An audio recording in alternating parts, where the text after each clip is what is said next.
और अब चलिए महाराष्ट्र से खबर आपको बता दें। महाराष्ट्र सरकार ने digital human resource management system Maha EHRMS, Maha IAS और मेंटे पोर्टल को लॉन्च किया है।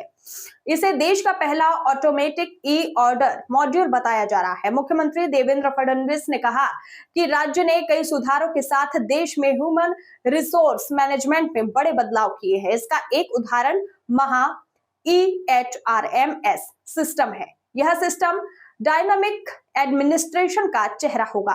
हमें इस बात पर गर्व है कि महाराष्ट्र ने देश के सामने डिजिटल पावर की एक बड़ी सफलतम कहानी पेश की है। मुख्यमंत्री ने सह्याद्री स्टेट गेस्ट हाउस में सोमवार को इस अत्याधुनिक सिस्टम को लॉन्च किया और इस दौरान देश के पहले ऑटोमेटेड मॉड्यूल के साथ AI पर आधारित असिस्टेंट जिज्ञासा को भी लागू किया है। देखिए खास रिपोर्ट। रावल जी, राज्याचे मुख्य सचिव श्री राजेश अग्रवाल जी ज्यांनी हे संपूर्ण कार्य 2 वर्ष मेहनत करून इथपर्यंत आणलं, त्या अपर मुख्य सचिव श्रीमती व्ही राधा, उपस्थित सर्व अधिकारी कर्मचारी आणि उपस्थित सर्व भगिनी आणि बंधूंनो, मला अतिशय आनंद आहे की आज एक अत्यंत महत्त्वाची व्यवस्था एका मोठ्या परिश्रमानंतर आपण या ठिकाणी कार्यान्वित केली आहे। खरं म्हणजे महा EHRMS ही जी काही व्यवस्था आपण उभी केली आहे,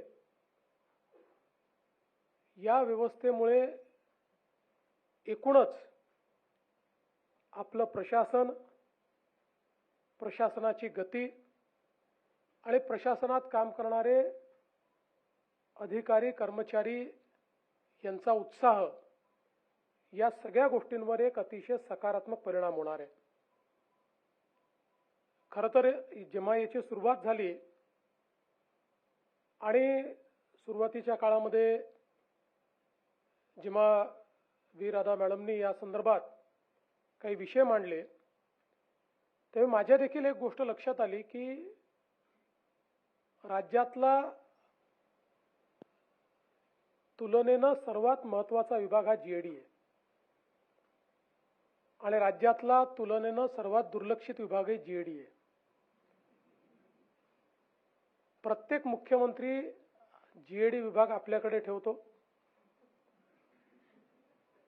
GAD ला अप्पर मुख्य सचिव दर्जाचा एक मोठा अधिकारी आपण देतो। मुख्यमंत्र्याला त्या विभागाशी घेणं देणं नसतं, त्या अधिकाऱ्याला घेणं देणं नसतं असं मी म्हणणार नाही, पण थोडी अनिच्छा असते की मला कुठे आणून ठेवलं, मी एवढा क्षमतावान अधिकारी आणि मला का GADत बसवलं, अशा प्रकारचं एक चित्र आपण खूप वर्ष बघितलं। 14 ते 19 मी देखील मुख्यमंत्री असताना माझ्याकडे GAD ठेवला होता, पण त्यावेळी GADची शक्ती माझ्या लक्षात आली नाही आणि त्यामुळे ते 5 वर्ष मी देखील GAD मध्ये आलेली आपल्याकडची फाईल मान्य करणे एवढंच आपलं इति कर्तव्य आहे, यापेक्षा जास्त काही करण्याची आवश्यकता नाही आहे, अशा पद्धतीनं GADचा कारभार चालवला। आणि मला असं वाटतं की एकूणच एखाद्या सिस्टीमचा जर आपण विचार केला तर there are times when system collapse because of its own weight, आणि आपली जी HR सिस्टीम आहे ती त्या स्थितीत आहे किंवा त्या स्थितीत होती। It has already started collapsing because of its own weight. आपलं एकूण जो काही कार्यक्रम चालला होता हा भगवान भरोसेत चालला होता, म्हणजे जगन्नाथाची यात्राच होती, पण ती वेगळ्या प्रकारची यात्रा आपली चालली होती। त्यामुळे अशा गोष्टी चालायच्या तिथपर्यंत चालतात आणि एक दिवशी कोलॅप्स होतात। आपल्या सुदैवाने कोलॅप्स व्हायच्या आधी आपण त्याच्यामध्ये महत्त्वाचं इंटरव्हेन्शन केलं आणि आज मला या गोष्टीचा आनंद आहे की HR रिफॉर्म्समध्ये आता देशामध्ये आपण पहिल्या क्रमांकावर आहोत. सर्वात चांगले रिफॉर्म्स आज आपल्या राज्यामध्ये झालेले आहेत. आपल्या सर्वांना कल्पना आहे की खरं तर शासन जे चालतं हे नियमाने चालतं. अनेक वेळा नियम इतके स्टॅटिक होऊन जातात. म्हणजे एखाद वेळेस जर माझ्या पत्नीने मला विचारलं की उद्या माझ्या माहेरी जेवायला जायचं आहे का, तर मला विचारण्याचा मोह तो GR काढलाय का, तर मी जाईल जेवायला, नाही तर जाणार नाही. असं आपलं इतकं स्टॅटिक अशा पद्धतीचं त्या ठिकाणी सगळी व्यवस्था होते. आणि हळूहळू व्यवस्था कशा करताय हे आपण विसरून जातो आणि फक्त नियमांमध्ये अडकलेले असतो, टिकमार्क करण्यामध्ये अडकलेले असतो. अशाच काहीशी परिस्थिती ही आपल्याला शासनामध्ये पाहायला मिळते. इतका मोठा ह्युमन रिसोर्स,